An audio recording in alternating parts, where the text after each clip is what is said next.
Neste final de semana tivemos a premiação do Oscar, que é um prêmio por si próprio que divide as pessoas, as opiniões. Tem gente que adora, que assiste todos os anos, tem gente que odeia, que abomina, que é apenas uma premiação medíocre da indústria dos Estados Unidos cinematográfica.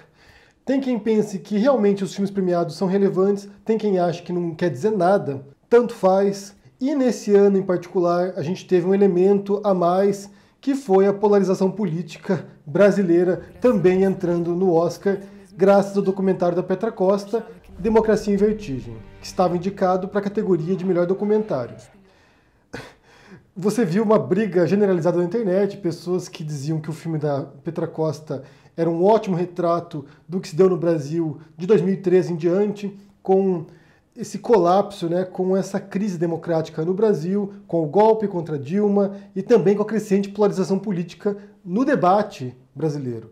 E, por outro lado, alguns que disseram que era uma completa ficção, isso foi debatido também, isso foi questionado, a narração do filme, a montagem do filme, ou seja, foi um filme que, assim como outros aspectos, dividiu os brasileiros.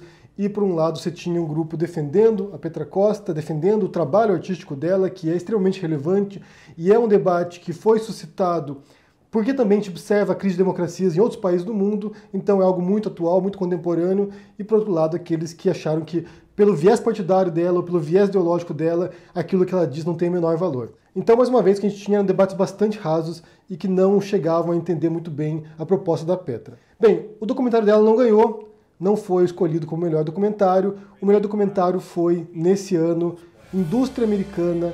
E eu quero falar um pouquinho mais sobre esse documentário, porque embora nós estivéssemos torcendo pela Petra Costa aqui, pela representação do Brasil no Oscar, esse documentário norte-americano também é muito bom. A primeira coisa é que ele foi apoiado pelos Obamas, pelo Barack e pela Michelle Obama, que foram que compraram essa ideia desse documentário, ajudaram a impulsionar, e certamente a vitória no Oscar tem a mãozinha ali dos Obamas. Mas, por outro lado, a história também é muito boa, é um filme muito bem montado, o estilo é muito diferente da Petra Costa, a Petra Costa é mais intimista, é um estilo mais autoral mesmo, ela narrando, ela contando a participação dela nos eventos, a visão como observadora, testemunha dos eventos.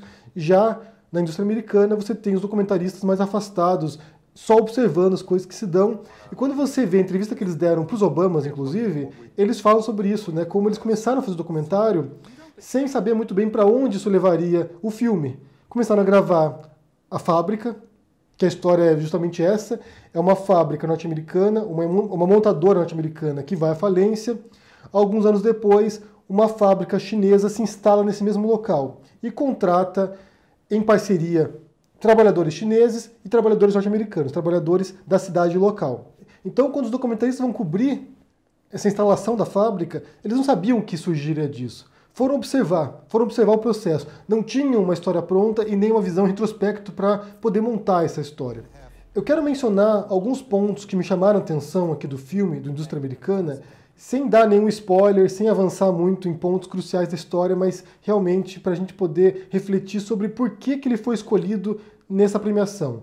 O que fez com que a Indústria Americana se destacasse em relação aos outros documentários. A primeira coisa, como eu mencionei aqui, é esse choque cultural entre China e Estados Unidos. Então você tem na mesma fábrica, essa fábrica chinesa, que é uma fábrica de vidro automotivo. Nessa fábrica chinesa você tem trabalhadores chineses e americanos juntos, compartilhando o mesmo espaço. E a primeira coisa que você observa é uma tremenda diferença da ética trabalhista desses dois grupos. Os chineses, com uma postura trabalhista de altíssima performance em relação aos americanos, incansáveis, com uma disciplina inacreditável, enquanto os americanos com outro estilo de trabalho, muito mais próximo, na verdade, do nosso latino ou do nosso ocidental. O que o documentário defende nessa visão, nesse choque cultural, é que nós, ocidentais, trabalhamos para sobreviver. O trabalho é o espaço no qual a gente vai lá, dedica o nosso tempo do dia, dedica a nossa vida para isso, mas para ganhar o dinheiro, para usufruirmos no ócio. Então a gente trabalha para ter lazer depois. O lazer é onde a gente se realiza. São nos nossos hobbies, passatempos, no divertimento, na arte. Então a gente trabalha para ter ócio. Isso aqui é realmente cultural e é histórico do Ocidente. O lazer é onde a gente se realiza. E, na proposta do filme, os chineses ou os orientais teriam uma outra visão do trabalho. É no trabalho que você se realiza, é no trabalho que você se dignifica. E isso é exposto quando você vê a carga de trabalho que eles têm. O tempo de horas que um americano trabalha e o tempo de horas que um chinês trabalha. A quantidade de folgas, de feriados, o volume de trabalho e a produtividade dos chineses é muito maior do que a do americano. Porque tem a ver justamente essa ética do trabalho. A gente não tende a pensar em nossas empresas, nossos locais de trabalho, como o sentido de nossa vida.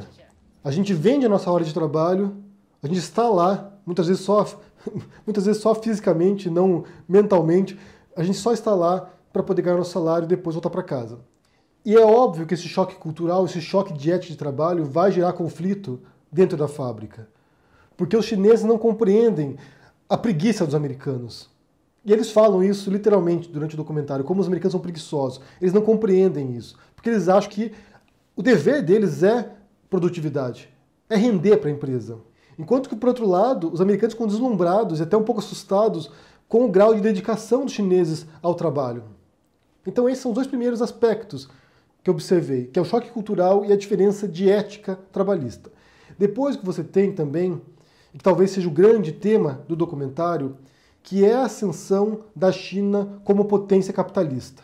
Você tem um país, uma nação, que é a maior representante do dito comunismo, que na verdade não é exatamente comunista, mas que se chama um país comunista, que na prática, em suas práticas comerciais, é bastante capitalista. E que em breve, em pouquíssimos anos, vai se tornar a maior potência capitalista do mundo, a maior economia do planeta. E em grande parte devido à sua imensa mão de obra, uma população gigantesca e a essa ética de trabalho, de produtividade, de transformar a sua vida em trabalho.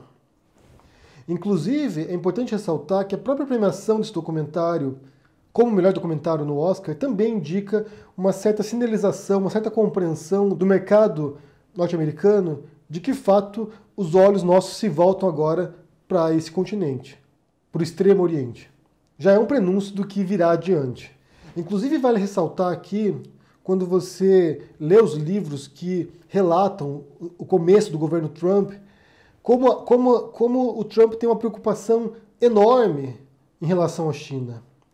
Porque ele sabe que a hegemonia cultural, financeira, nacional dos Estados Unidos está ameaçada, de fato, pela ascensão da China.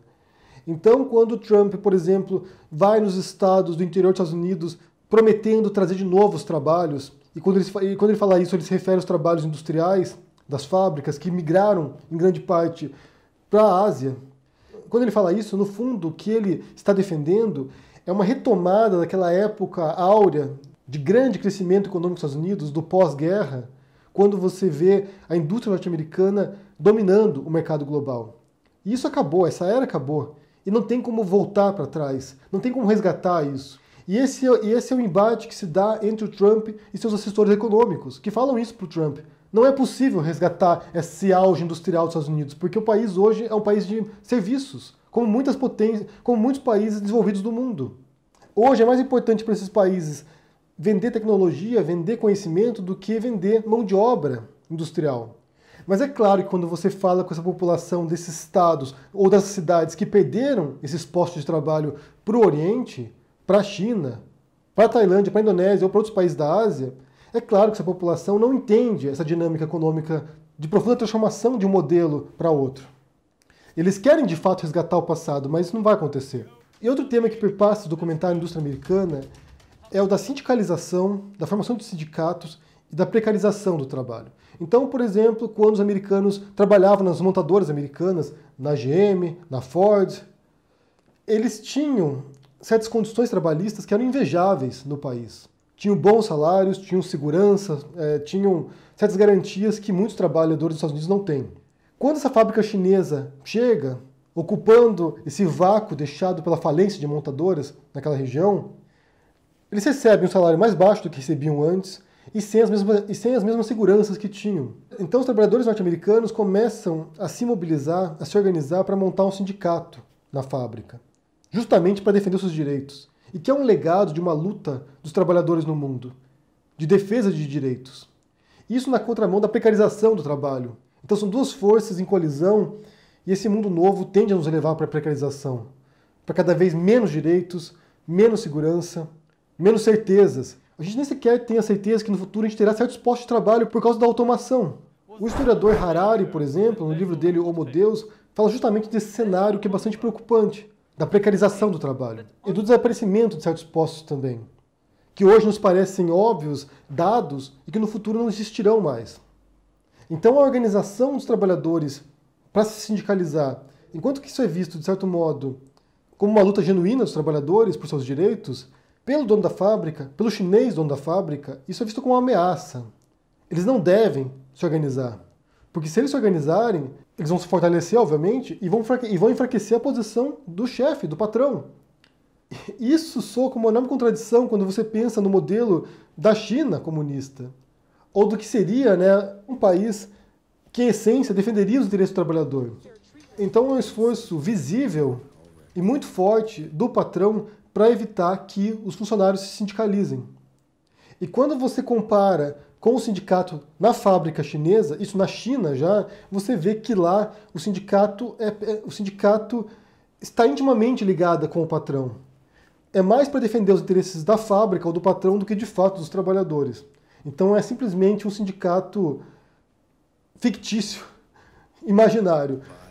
E por fim, o último tema que esse documentário suscita são as relações humanas entre os funcionários, entre os americanos e os chineses. Porque embora haja esse choque de cultura inicialmente, esse choque de ethos de trabalho, no final dos contos o que você vê são humanos ali, pessoas interagindo e que no fundo vão se descobrindo muito mais parecidos de fato do que são diferentes. Tem um momento no filme no qual americanos viajam para a China para conhecer a fábrica na China. E é a parte mais comovente do filme, porque realmente é quando você vê essa ligação se criando. Quando eles percebem que ali você tem pessoas que querem ser felizes também, que estão trabalhando para formar famílias, para alimentar os seus filhos, para ter um futuro para si próprios. Apesar de todas as diferenças, são pessoas. E é curioso quando você vê o discurso da premiação dos diretores, e a diretora diz uma frase marxista ali, uma frase do Manifesto Comunista, que é trabalhadores do mundo, univos. Working people have it harder and harder these days. And we believe that things will get better when workers of the world unite. Porque é justamente isso, é quando essa classe se enxerga como indivíduos na mesma condição, quando esses mesmos trabalhadores vão se unir em busca de um direito comum. O que também vai na contramão dos tempos modernos, o que também vai na contramão dessa precarização, o que também vai na contramão da desmobilização dos trabalhadores. A gente está em tempos nos quais os trabalhadores não se enxergam como uma classe, mas se enxergam como indivíduos, cada um buscando seu próprio interesse. O que me interessa, o que me importa sou eu mesmo. Se eu estou bem, realmente não me interessa como está o outro. Como eu disse, embora a gente torcesse pela Petra Costa e por seu documentário, Democracia em Vertigem, a vitória de indústria americana também é o sinal dos tempos. Pode não falar da crise democrática, pode não falar desses governos com viés autoritário que podem pôr em risco certos direitos conquistados institucionais em certos casos, mas fala também de uma mudança do cenário global, do declínio dos Estados Unidos e da ascensão da China. Fala de uma mudança de mentalidade, no final das contas. E um último item a ser mencionado aqui tem a ver com a Netflix, que é a produtora tanto do documentário Indústria Americana quanto de Democracia em Vertigem. E isso também demonstra uma mudança do cenário cinematográfico norte-americano. Já não são mais os grandes estúdios que dominam, antigos estúdios tradicionais, mas você tem agora uma plataforma de streaming que está ocupando esse espaço e apresentando novas vozes. Isso pode enriquecer também a nossa visão de mundo. Diferentes produtores de diferentes partes do mundo, com diferentes linguagens, que talvez jamais conseguissem espaço no mainstream através de Hollywood e que estão agora conseguindo exportar para o mundo as suas visões. Isso é muito importante também, isso é muito enriquecedor. Eu quero saber o que vocês pensam sobre a premiação do Oscar, se vocês ficaram tristes porque Democracia em Vertigem não ganhou o Oscar, e se vocês assistiram também Indústria Americana, o que vocês pensaram sobre a mensagem que transmite esse documentário. Como eu disse, também é importante o que está ali. Também nos leva a refletir sobre certos aspectos desse mundo de hoje. Então deixe seu comentário aqui embaixo, deixe o joinha, assine o canal da Carta Capital e a gente se vê por aí. Abraço e até mais.